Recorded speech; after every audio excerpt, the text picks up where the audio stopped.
اللہ نے مضمون کی تکمیل کے لیے وَوَصَّيْنَا الْإِنسَانَ بِوَالِدَيْهِ، اس سے پہلے سورہ عنکبوت میں آیا ہے وَوَصَّيْنَا الْإِنسَانَ بِوَالِدَيْهِ حُسْنًا، ہم نے انسان کو وصیت کی ہے والدین کے حق میں بھلائی کی، نیک سلوک کی۔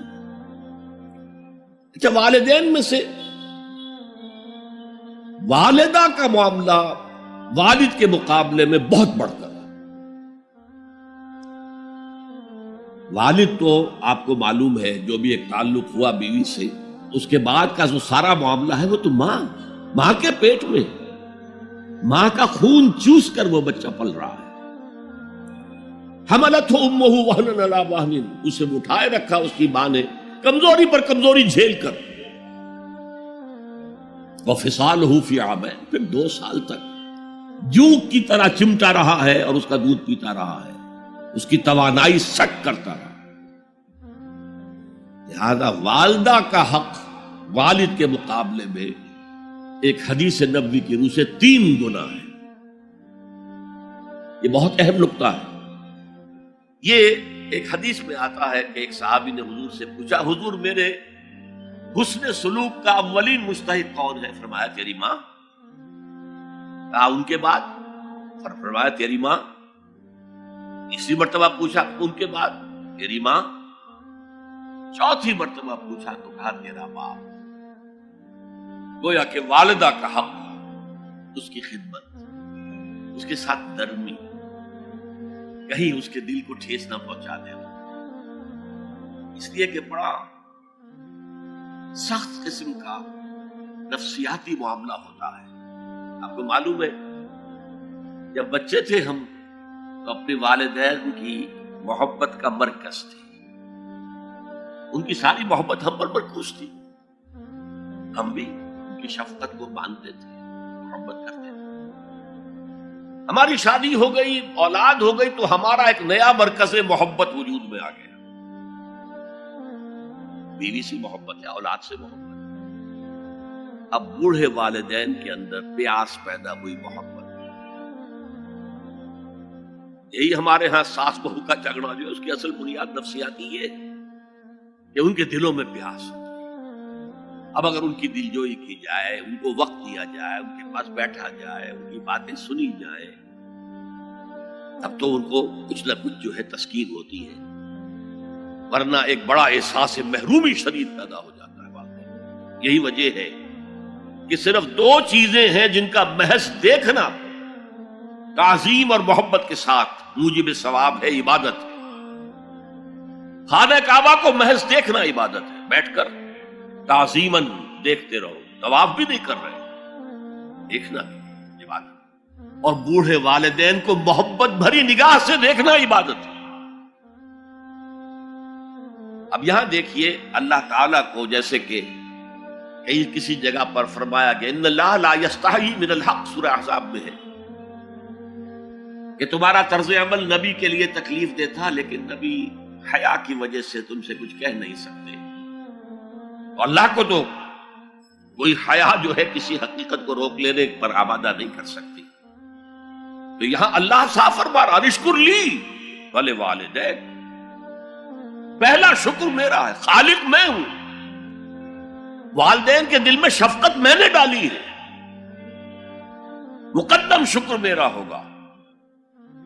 ولوالدیک، مخلوق میں سب سے زیادہ شکر والدین کے، اور یہ قرآن میں 5 جگہ آیا۔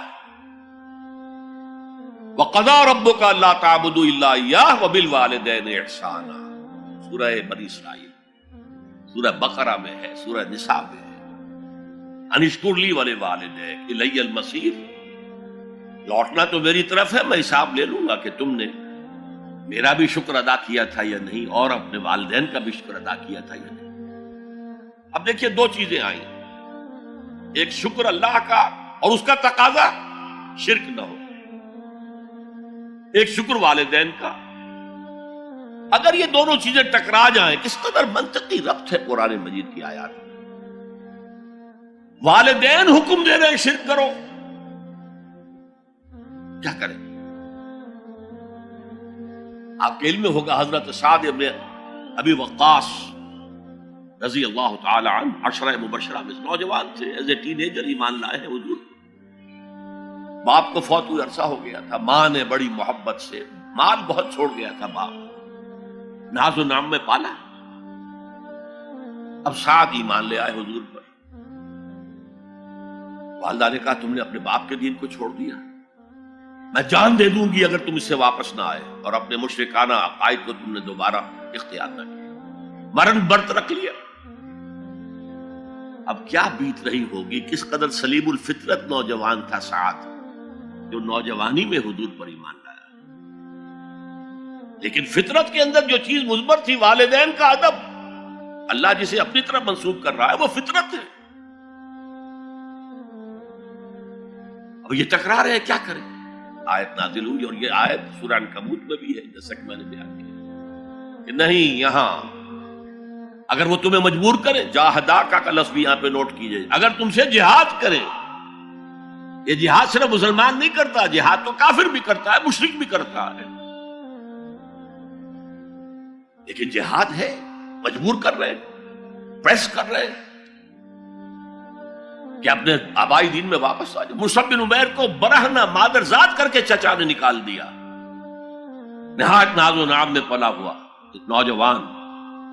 نہرو جی کے بارے میں کہا جاتا ہے ان کے کپڑے پیرس سے سل کر آتے تھے، ان کا 200 درہم کا جوڑا شام سے تیار ہو کر آتا تھا۔ باپ اتنی دولت چھوڑ گیا، اور جہاں سے مصعب گزر جاتا تھا خوشبو اتنی رچی بسی ہوتی تھی ان کے لباس میں کہ پوری گلی، پورا بازار مہک جا رہا ہے، لوگ ہاں مصعب جا رہا۔ جب ایمان لے آئے، چچا نے کہا دیکھو یہ ساری دولت تمہارے مشرک باپ کی ہے، اب نکل جاؤ گھر سے، تمہارا کوئی حق نہیں ہے۔ اٹھ کر چلنے لگے تو کہا یہ کپڑے جو تمہارے جسم پر ہیں وہ بھی اسی مشرک باپ کے، اتار دو۔ مادرزاد برہنہ ہو کر ماں کے پاس آئے، انہوں نے آنکھوں پر ہاتھ رکھے، وہ سب کیا ہوا ہے؟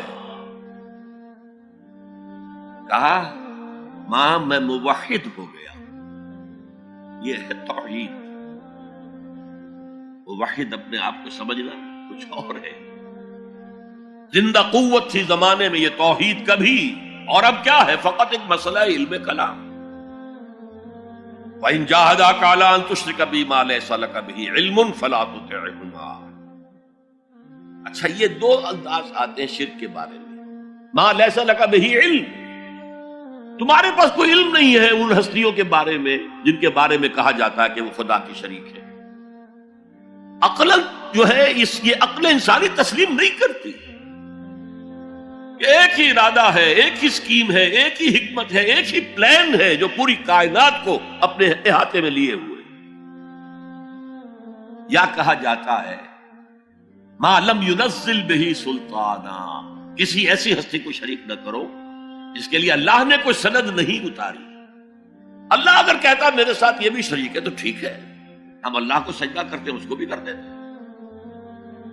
جیسے کہ حضور سے کہلوایا گیا ان کان للرحمن ولد فانا اول العابدین، اگر رحمان کا کوئی بیٹا ہوتا سب سے پہلے میں عبادت کرتا اس کی۔ کوئی نہیں ہے، نہ بیٹا ہے نہ بیٹی ہے۔ قل هو اللہ احد اللہ الصمد لم یلد ولم یولد ولم یکن له کفوا احد۔ تو فرمایا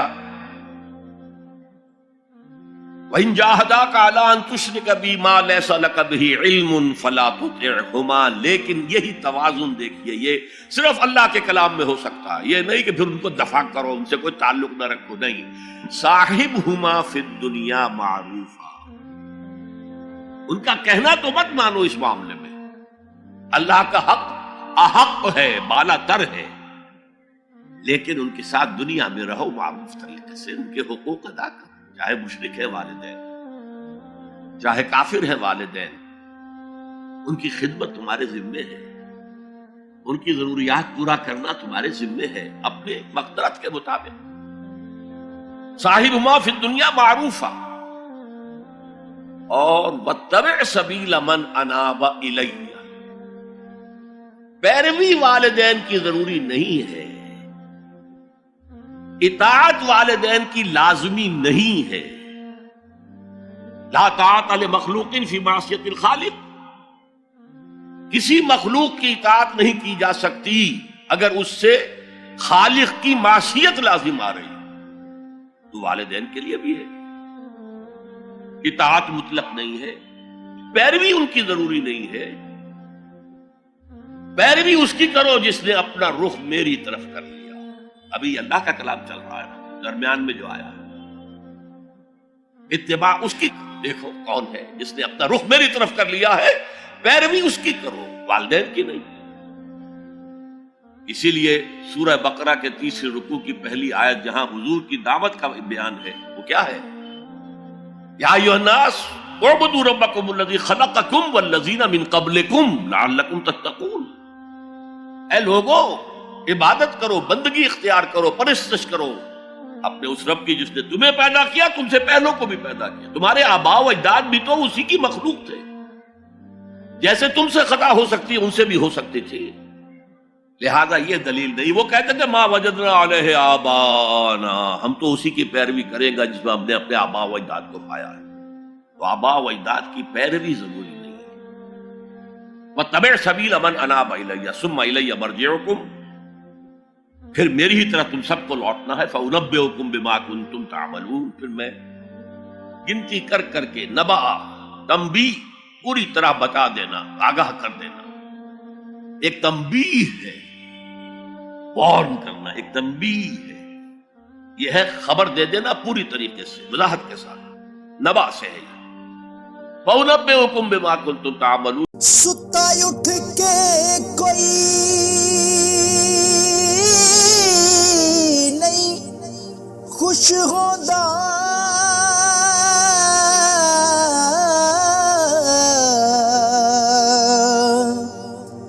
بڑے ستے جگا کے میں ویکھیا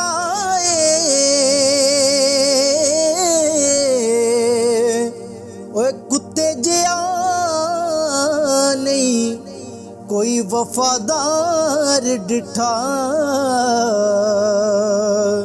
تے ٹکر سکا بھی پا کے ویکھ آئے۔